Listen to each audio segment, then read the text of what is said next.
Hi everyone, my name is Sunil Tailor. I'm a GP ST1 in the Thames Valley Deanery, nearing the end of my second rotation in A&E at Royal Berkshire Hospital. So hopefully you found my videos to be informative and a fair reflection of my experiences in my first year as a GP ST1. Thank you all for the lovely comments. This is my third and last video for Menlo Park. And I thought I could talk about how I feel the NHS could be in the future, general advice to patients when speaking to a healthcare professional, and also advice to the newly starting GP trainees. So question one, what do I feel about the future of the NHS, in particular in regards to privatisation? Well, is privatisation a bad idea? We know that with privatisation, there'll be increased demand for services, which would drive healthy competition, more competition within the NHS with maximised choice for patients. Well, patients with better choices will be able to pick more treatments and where they would like to be treated. But in a fully private healthcare system, it would give choice only to households with income that can actually afford the healthcare. And so I feel like there would have to be a rate of concession for lower income households. It may improve working conditions and pay for healthcare staff. With more pay, then there might be a bigger workforce available, which may improve waiting times and then improve patient satisfaction as a result.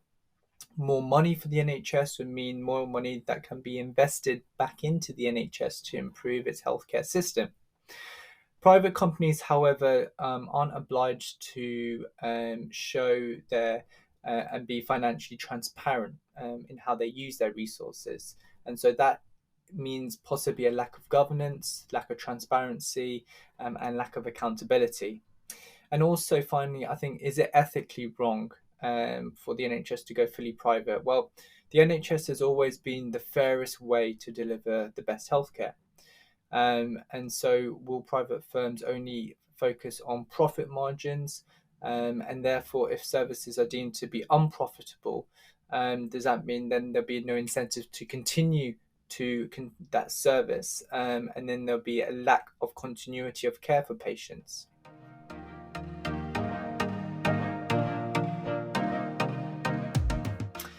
Well, unfortunately, time is a scarcity in the healthcare setting in both primary and secondary care. So it's important that when you speak to a clinician, you come up with a selective few problems that is troubling you the most. You prioritize their importance, their clinical urgency, and then relay that information in a succinct way.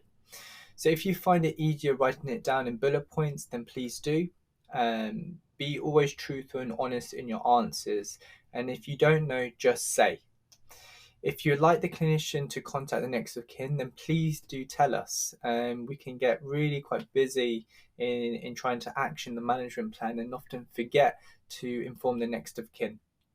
Please be patient with us because I know that you've been waiting a long time in the waiting rooms. And often patients may come in a bit frustrated, angry, and that diverts the conversation away from what is important, wasting precious time and energy. Okay, you should always leave the consultation room feeling heard, your concerns being addressed and understood, and your questions being answered.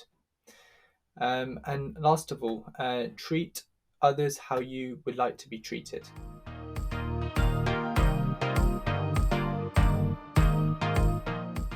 Well, you need to be organized, plan the week.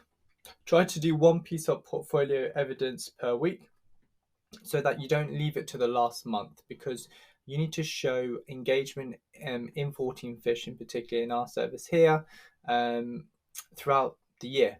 And that so that you don't leave the time towards the end where you do all your documents, and then that leaves not enough time for your supervisor to actually review those documents and action those documents and sign you off as a result. Make sure you make the most of your days off, your 0 days.